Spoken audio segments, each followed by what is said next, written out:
Well, 'tis the season for beach days and outdoor barbecues, right? If you want to help your skin stay healthy, our next guest has easy tips to keep in mind this summer. Board certified dermatologist Dr. Sherry Ingraham, our friend of the show. It's great to see you. Good to see you guys. Okay, let's first talk about this sunscreen. How do we figure out which one is right? Because I feel like you go to the store, there's SPF 1000, there's SPF 500. I don't know which one is right for what activity. The most important thing is that it is broad range UVA, UVB, and SPF 30 or higher. After that, you want to pick something you'll use. So if you're a young person and you don't want a thick sunscreen that smells, you may look for more of a gel or more of a lighter sunscreen. If you're using it on a kid, for example, a stick is great because they can apply it themselves. Neutrogena makes great deodorant-looking sticks, or even sprays you can apply to wet skin. If you're a woman and you have hyperpigmentation, there's some great new products out. So there's a new product out from SkinCeuticals, which is Daily Brightening Sunscreen. This just came out last week. This actually has tranexamic acid in it. And what that does is it brightens the skin. It'll actually inhibit pigmentation if you have melasma and brown spots. It also has some agents in it like mica that you can use daily on any skin tone, regardless of your skin tone. It will work on all skin tones. It won't make them look ashy, and it'll give the skin a glow, which is really exciting. And then, of course, I always tell people the best skin care, the best sunscreen is the one you'll use. So for men, I find a lot of times they'll use a sunscreen that doesn't have much of a scent. So I have them usually use something like UV Daily from Elta.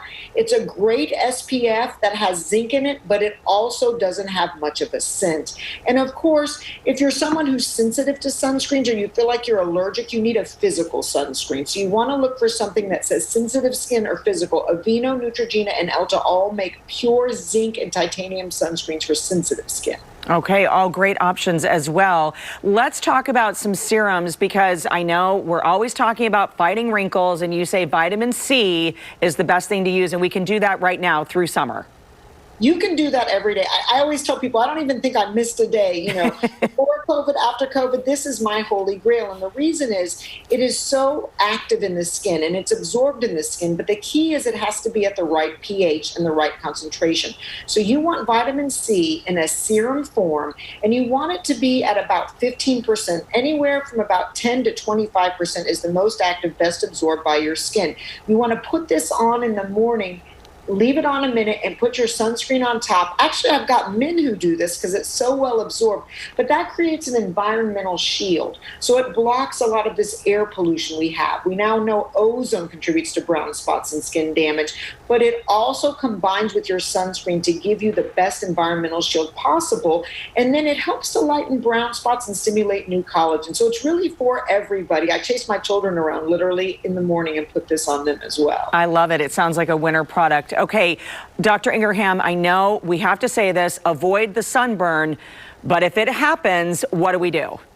I mean, I hate to tell you, it even happens to me. Dermatologists and my children, you should have seen me at spring break chasing them around trying to heal their sunburns, because even on the best of intentions and the best skincare and sunscreen, if you can get a sun shirt on, remember that sun protective clothing will do better than sunscreen, right? Because you don't have to reapply it, especially if you're in the water. But if you do get burned, a couple of things. The first thing you want to do is take some ibuprofen. You can give your children ibuprofen liquid, or you as an adult can take 2 ibuprofen. This blocks the release of prostaglandin, which is what makes us feel red and burned. That's day 1, okay? You can repeat that on day 2.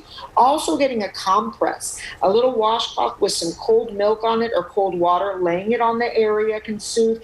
And one of my favorite things to do, you can buy this at the drugstore. This is La Roche-Posay mineral water. It's about $13. You can spray this 2 or 3 times a day, let it sit for 2 or 3 minutes on the skin.